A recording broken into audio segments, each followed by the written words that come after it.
on. So the first question is, have there been any bipartisan talks whatsoever between your party's leadership and Democrats to end this shutdown? You know, there's been talks, but both sides honestly seem pretty dug in. I mean, we, out of the House, obviously, you all know this, voted to keep the government open. And obviously, we got to get 60 votes in the Senate. And that's really where it's stalling. And my frustration was I thought it was supposed to be a funding fight, and the Democrats have kind of made it about, you know, a referendum on Trump, and then it was supposed to be an Epstein fight, and now it's they're trying to make it a healthcare fight. But even when we go out there and say, all right, well, what about, you know, a healthcare? If we put a vote on the floor, people can't even say, yes, I'd be in agreement to do that.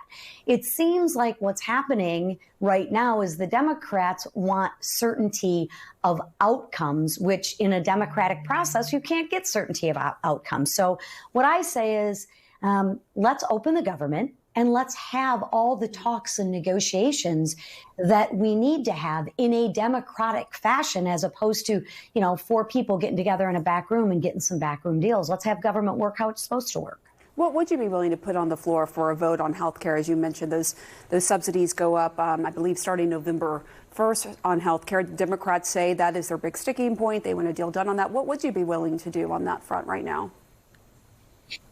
You know, right now, after we open the government, I'd be willing to talk about anything, because right now that healthcare needs to be reformed. There is no reason why somebody who is making $600,000 a year should get the COVID Obamacare subsidies, right?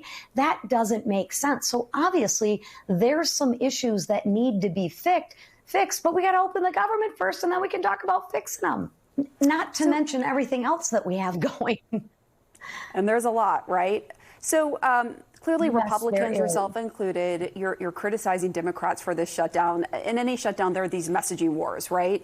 You say, look, it's the Democrats in the Senate. They're not passing this. We've done our job. But there's recent polling that reveals that 48% of Americans assign a, quote, great deal of blame to President Trump for the shutdown versus 45% to congressional Republicans and just 40% to congressional Democrats. And that is consistent with other polling we've seen. So this isn't just a one-off.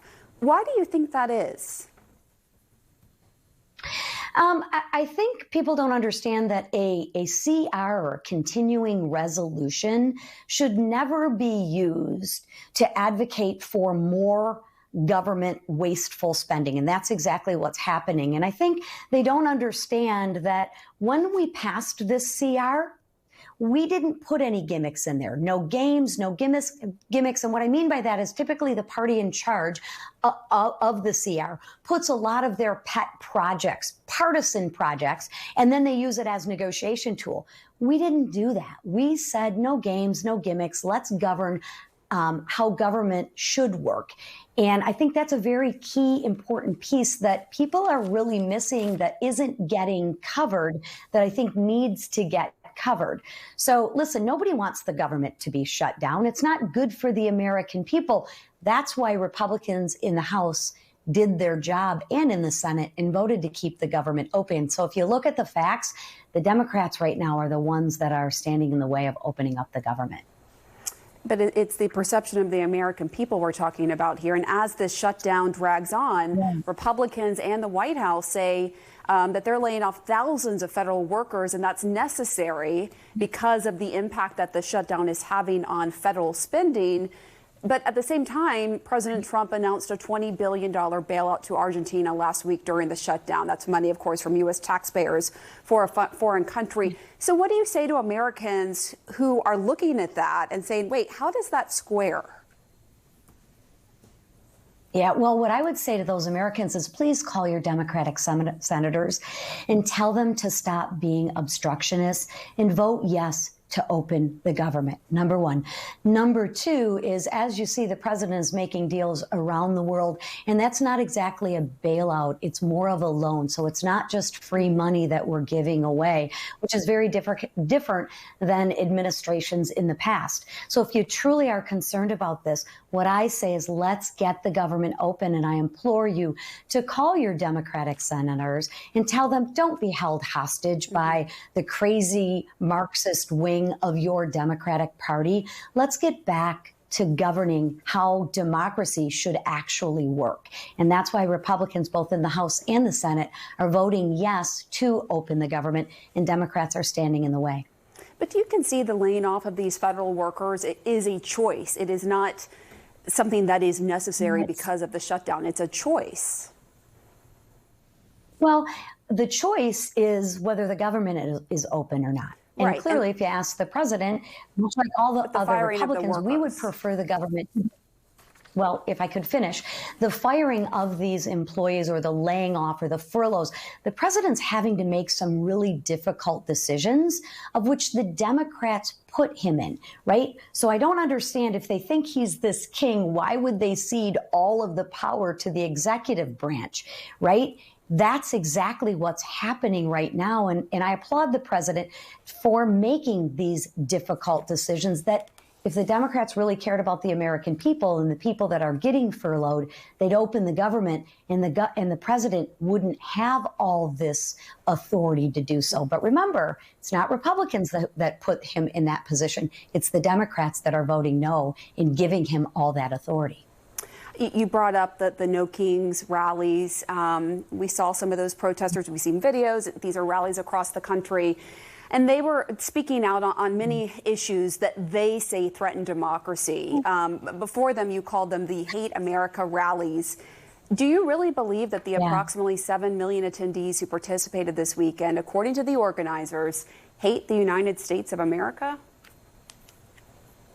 Well, look at what they're standing for. They're standing for communism. They're standing for anti-Semitism. Just take a look at the rallies, right? This is the party of law. The Republicans are the party of law and order. We don't believe in anti-Semitism. Take a look at the speakers that they have at the rally. Take a look at what they're fighting for. They're fighting to defund police, defund ICE. They're fighting not for law and order, but they're fighting for the criminals. We stand on the side of law and order. We stand on the core principles of this great nation, which is capitalism, law and order. And the Democrats clearly don't stand for that. So to me, you make your own decision on that, but I can share with you where I stand on that. That's not America first, and that's definitely not capitalism. CNN had reporters out talking to many of the protesters. I mean, some of the ones we talked to had very moderate views on this. They say they love America. They are very concerned that America is sliding into an autocracy.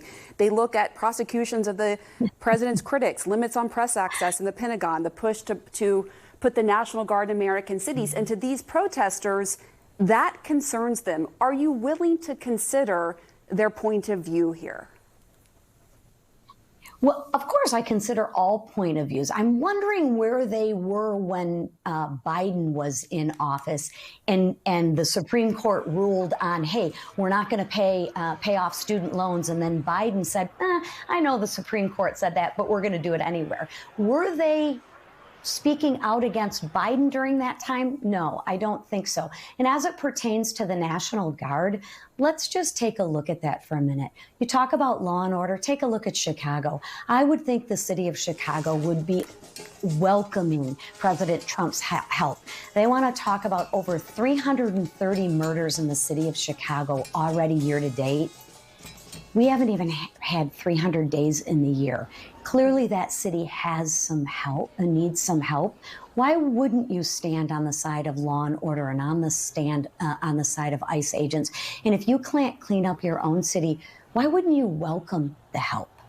So I think these people, we should all come together to give law and order to our cities, to make sure our legal, law-abiding citizens feel safe in their own communities. I understand, Republicans make that argument, but it's these Americans who look at it in the totality. They are looking not just in a vacuum, but the other issues that I mentioned, and that is what is spurring them to want to protest. But certainly this is a very divided country right now. You know that better than anyone, Congresswoman. And I want to get your response to what your own Republican colleague, Congresswoman Marjorie Taylor Greene, recently said on this program.